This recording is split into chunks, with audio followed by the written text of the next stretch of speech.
ஏற்றி தேவனை ஆராதிக்கிறோம். ஆட்கள் குறைந்தால் சத்தம் என்ன செய்துவிடும்? குறைந்து. ஆகவே நாம் ஆட்கள் குறைந்தாலும் நம்முடைய சத்தத்தை அதிகமாக கட்டிப்பாய் போட்டு நாம் ஆராதிக்க கற்றுக்கொள்ள வேண்டும். ஆமென். கர்த்தர் பெரியவர். ஆகவே கர்த்தர் செய்த காரியங்களை நாம் அடுத்த வாரம் பேசுவோம். எல்லாருக்கும் பொழுது அதை குறித்து பேசி நாம் கர்த்தரை மகிமைப்படுத்துவதுதான் நல்லது. பாதிப்பவரோடு நாம் இதை குறித்து பேசி சாட்சி சொல்வது அவ்வளவு நன்றாக.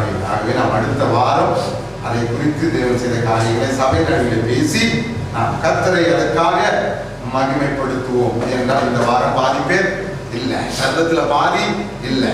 அதனால நாம் தேவன் அங்கே செய்த காரியங்களை குறித்து அதிகமாய் பேசாதபடி நாம் அடுத்த வாரம் பேசுவது நல்லது. ஆமென்.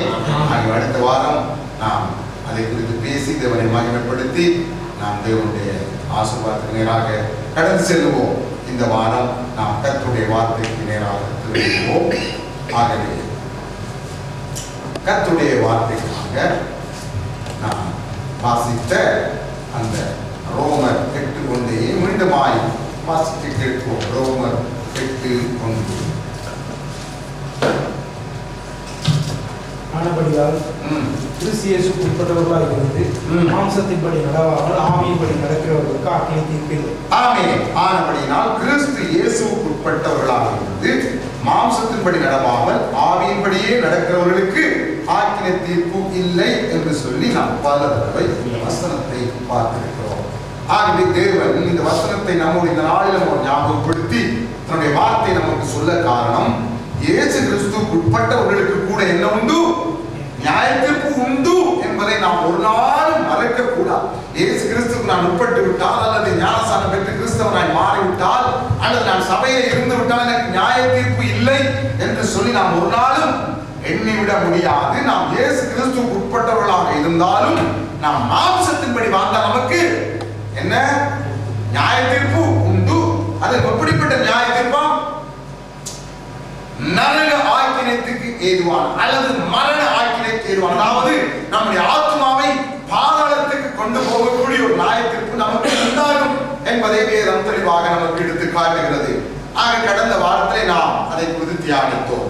தேவன் எப்படி நம்மை நியாயம் தீர்ப்பார் என்று சொல்லி அதை குறித்து நம்முடைய பரிசுத்த பவுல் தன்னையும் அந்த நியாயத்திற்கு முன்பதாக நிறுத்தி தனக்கும் தேவனே நியாயத்திற்கு இயேசு கிறிஸ்துவே நியாயத்திற்கு கொடுக்கிறவர் என்றும் நான் என்னை நியாயத்திற்கு முடியாது என்றும் அந்த பரிசுத்த பவுல், நம்ம எப்படி சொல்லுகிறோம்? பரிசுத்த பவுல். நம்ம சொல்லும் போது எப்படி சொல்லுகிறோம்? பரிசுத்த பவுல். அதனால அவருடைய பேருக்கு முன்னால் என்ன?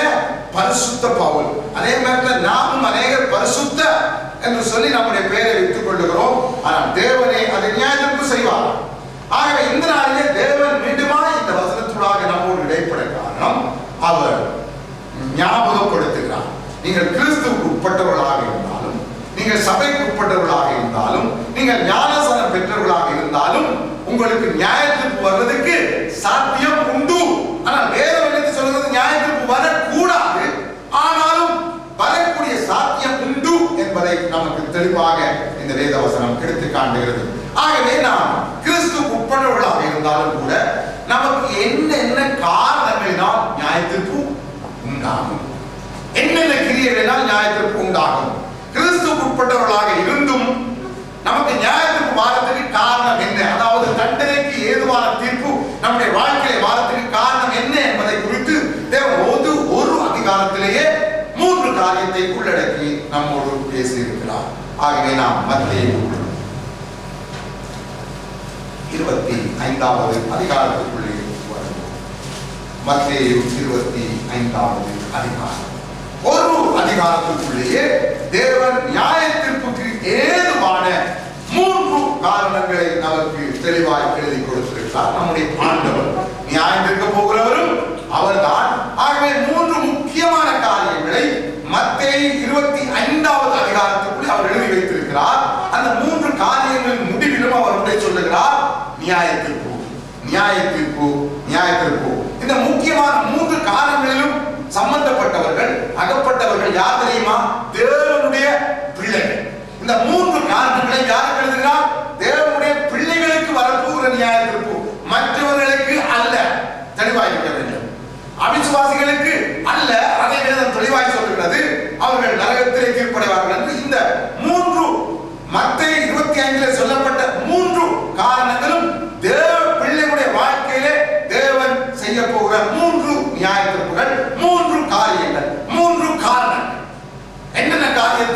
செய்வார்.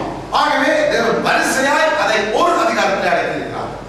மத்திய 25 நீங்க அனைத்து ஒரு அதிகாரத்தில் 3 காரியங்களை ஒன்றன் பின் ஒன்றாக வரிசையாக வைத்திருக்கிறார். அதில் அவர் முதலாவது என்னத்தை சொல்லுகிறார் என்று நாம் பார்க்கும் பொழுது ஒன்றை வாசிக்க கேட்போம்.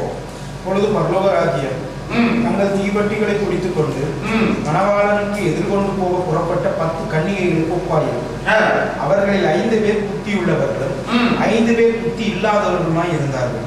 புத்தி இல்லாதவர்கள் தங்கள் தீவட்டிகளை எடுத்துக்கொண்டு போனார்கள், எண்ணெயையோ கூட கொண்டு போகவில்லை.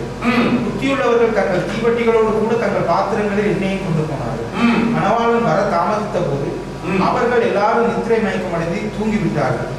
ராத்திரியிலே இதோ மணவாளன் வருகிறார், அவருக்கு எதிர்கொண்டு போக புறப்படுங்கள் என்கிற சத்தம் உண்டாயிற்று. அப்பொழுது அந்த கன்னிகள் எல்லாரும் எழுந்திருந்து தங்கள் தீவட்டிகளை ஆயத்தப்படுத்தினார்கள். புத்தி இல்லாதவர்கள் புத்தி உள்ளவர்களை நோக்கி, உங்கள் எண்ணெயில் எங்களுக்கு கொஞ்சம் கொடுங்கள், எங்கள் தீவட்டிகள் அணைந்து போகிறதே என்றார்கள். புத்தி உள்ளவர்கள் பிரதியுத்தரமாக, அப்படி அல்ல, எங்களுக்கும் உங்களுக்கும் போதாமல் இராதபடி நீங்கள் விற்கிறவர்களிடத்தில் போய் உங்களுக்காக வாங்கிக் கொள்ளுங்கள் என்றார்கள். அப்படியே அவர்கள் வாங்க போன போது மணவாளன் வந்து விட்டார். ஆயத்தமாய் இருந்தவர்கள் அவருடைய கூட கல்யாண வீட்டுக்குள் பிரவேசித்தார்கள். கதவு அடைக்கப்பட்டது. மற்ற கன்னிகளிடம் வந்து, ஆண்டவரே ஆண்டவரே எங்களுக்கு திறக்க வேண்டும் என்றார்கள். அதற்கு அவர் உங்களை அறியேன் என்று மெய்யாகவே உங்களுக்கு சொல்லுகிறேன் என்றார். முதலாவது காரணத்தை சொல்லுகிறார். தேவன் வருஷப்படுத்தினால் சரியாயிருக்கும். தேவன் தேவ பிள்ளைகள், ரட்சிக்கப்பட்டவர்கள், தேவனால் அறியப்பட்டவர்கள் அல்லது தேவனை அறிந்தவர்கள் அவருடைய வாழ்க்கையை நியாயத்தீர்ப்பை பெற்றுக்கொள்ள 3 காரணத்தை இந்த அதிகாரத்திலே அவர் பேசும் பொழுது நியாயத்தீர்ப்பை குறித்து பேசுகிறார். தம்முடைய வருகையை குறித்து பேசுகிறார். மனுஷகுமாரன் எப்படி வெளிப்படுவாராம்? மகிமையோடு பரிசுத்த தூதர்களோடு அவர் புறப்பட்டு வருவார். வரும் பொழுது அவர் செய்ய போற நியாயத்தீர்ப்பு, அவர் ஒரு முறை இந்த மரபணு விட்டு நம்மை கூட்டி சேர்த்து அவர் செய்ய போற நியாயத்தீர்ப்பை சொல்லும் பொழுது தேவ பிள்ளைகளுக்குள்ளே, ரட்சிக்கப்பட்டவர்களுக்குள்ளே 3 காரணத்தினாலே அவர்கள் நியாயத்தீர்ப்பை அடைவார்கள் என்பதை ஒரு அதிகாரத்துக்கு தேவன் அடைக்கி வைத்திருக்கிறார். ஆக முதலாவது அவர் வரிசைப்படுத்தி சொல்லுகிறது, ரட்சிக்கப்பட்டு சபையிலே இருந்து தேவனுடைய வருகையை விசுவாசித்து அவர் வருவார் என்பதை அறிந்து அவரை எதிர்கொண்டு போகிற கூட்டத்துக்கு வருகிற நியாயத்தீர்ப்பு. அப்படி என்றால் அந்த கூட்டம் யாரு? நாம. யாரு? நாம. இயேசுவுக்கு வரப்போகிறார் என்று அவருடைய வருகையை அறிந்து அறிவிக்கப்பட்டு அதை குறித்து தெளிவுள்ளவர்களாக அவரை எதிர்நோக்கி போகிற கூட்டத்திலே இருக்கிறவர்கள். அதிலே நாங்களும் ஒன்று. இந்த உலகத்தில் இருக்கிற எல்லா தேவ பிள்ளைகளும் இதுக்குள்ளே அடங்குகிறார்கள். இவர்களிலே என்ன நடக்கிறது? எல்லாரும் அவரை நோக்கி, அவருடைய வருகையை நோக்கி போகிறார்கள். மணவாளன், எங்களுடைய மணவாளனாக இயேசு கிறிஸ்து வருகிறார் என்று அவரை எதிர்பார்த்து போகிறார்கள். போகிற நேரத்திலே அவருடைய வருகை தாமதித்தது. அதான் இந்த காலம். இந்த காலம், இந்த காலத்தை பற்றி எழுதப்பட்டிருக்கிறது. அவருடைய வருகை தாமதித்தது. பேதுருவிடத்தில் 2000 வருஷமா அவருடைய வருகை என்ன செய்கிறது? தாமதிக்கிறது. அநேகர் என்ன சொல்கிறார்கள்? அவர் வரமாட்டார். ஆனா நாம் என்ன சொல்கிறோம்? அவர் நிச்சயமாய் வருவார். ஆகவே அவர் வருவார் என்று சொன்னதுக்கு 2016 வருஷத்துக்குள்ளே நாம் வந்துவிட்டபடினாலே அது என்னவாய் ஆகிவிட்டது? தாமதிக்கிறது. இயேசு கிறிஸ்து சீசர்களுக்கு நான் சீக்கிரம் வருகிறேன் என்று சொல்லி போய்விட்டார். அதை பார்த்து பவுலும் தன்னை மனக்குள்ளே உட்படுத்தி சொல்கிறார், நாங்கள் அவருக்கு எதிர்கொண்டு போவோம் என்று சொல்லி தன்னை உட்படுத்தி தன்னுடைய காலத்தில் எழுதின அந்த பவுல் இந்த காலத்தில் 2016 வருஷம், நாம் 2000 வருஷம் கழித்து நாம் வந்துவிட்டோம். இன்னும் இயேசு கிறிஸ்து வரவில்லை. ஆகவே அவருடைய வருகை என்னவாகிவிட்டது? தாமதித்து விட்டது. கொஞ்சம் கொஞ்ச காலம் அல்ல, எவ்வளவு வருஷம்? 2000 வருஷம் தாமதித்து விட்டது. ஆகவே தாமதித்த காலத்திலே எல்லாம் என்ன செய்து விட்டார்கள்? தூங்கி விட்டார்கள். அதுல நாம் அடங்குகிறோம். தூங்கிக் கொண்டிருக்கும் பொழுது என்ன சத்தம் கேட்டது? இதோ மணவாளன் வருகிறான் எக்கால சத்தம் வானத்திலே ஒலித்தது. அப்படித்தான் நடக்க போகும். அந்த சத்தம் ஒலித்த உடனே எல்லாரும் எழுந்திருந்தார்கள். எழுந்திருந்த பொழுது 5 கன்னிகளிடத்திலே எண்ணெய் காணப்பட்டது. 5 கன்னிகளிடத்திலே எண்ணெய் காணப்படவில்லை. அவருடைய தீவட்டி என்னவா போயிட்டுதா? அது அணைய துவங்கிவிட்டது. அது அணைந்து போய்விட்டது. எண்ணெய் இருந்தவர்களுடைய தீவட்டி என்ன செய்தது? எண்ணெய் இருக்கிறதுனால அதை இவர்கள் தூங்கினால் என்ன செய்தது? எரிந்து கொண்டே இருந்தது. எண்ணெய் இல்லாதவர்களுடைய தீவட்டி என்ன செய்தது? அணைந்து விட்டது. போகும்பொழுது என்ன செய்தார்? பிடித்துக் கொண்டுதான் போனார்கள். அப்படின்னா அவர்கள் அபிஷேகத்தை பெற்றவர்கள், ஏற்கனவே பெற்றவர்கள். அவர்கள் எழுந்து அந்த தீவட்டி எரிந்து எரிந்து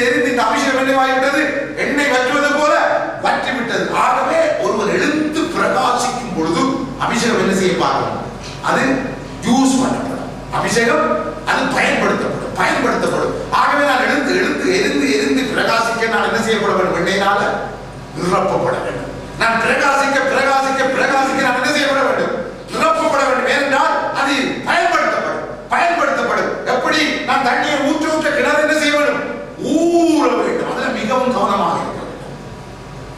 ஆக தேவன் சொல்லுகிறார், இவருடைய விளக்கு அணைந்தது, அன்பினுடைய விளக்கு எரிந்து கொண்டிருந்தது. இப்பொழுது என்ன பிரச்சனை, இங்கே எண்ணெய் உள்ள போகிறதுக்கு என்னதால் தரப்பட்டார்கள், எண்ணெய் இல்ல. அதனால வாழ்க்கையில தீபம் வெளிச்சம் இல்லை.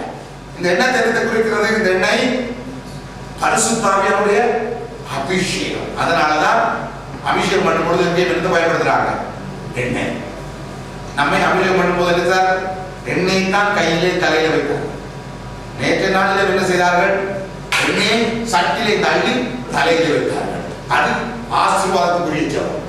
பெரிய சட்டிலே தண்ணியை அள்ளி வச்சதுல நெத்தி, முகம், சட்டை எல்லாமே எண்ணெய் ஊற ஆரம்பிச்சு. அதோட தான் வந்து சேர்ந்தாங்க. ஏன்னா அந்த எண்ணெய் அபிஷேகத்துக்கு அடையாளம். அந்த எண்ணெய் நம்முடைய சரீரத்தில் இறங்கும் பொழுது அந்த அபிஷேகம் உள்ளே நம்முடைய சரீரத்தில் இறங்கி விடுகிறது. அதை நாம் உணர்றோமோ இல்லையோ, ஆனால் எண்ணெய் உள்ளுக்குள்ளே இறங்கி எப்படி இறங்குதோ அப்படியே அபிஷேகம் இறங்குறது. அது ஒரு அடையாளம். அதை ஊற்றும் பொழுது பழைய பாட்டு பார்க்கிறோம், தைலத்தை, அபிஷேக தைலத்தை ஊற்றுவார்கள் தலையில. பாருங்க, ராஜாக்கள் எல்லாம் அப்படி அபிஷேகம் பண்ணாங்க. தைலத்தை ஊற்றின உடனே அவர்கள் மேல் அந்த தைலம் தலையில இறங்கி அந்த சரீரத்தில் ஊற்றும் பொழுது அபிஷேகம் பண்ணப்படுகிறார்கள். ஆவியானவர் அவர்கள் மேல் வந்து விடுகிறார். எண்ணெய் ஊற்றும் பொழுது ஆவியானவர் அவர் மேல் வந்து விடுகிறார். அதுதான் தாவீது அழகாக சொன்னார், ஆவியானவர் அவர் மேல் வந்து விட்டார். ஆவியானவர் அவர் மேல் வந்து அமர்ந்தார்.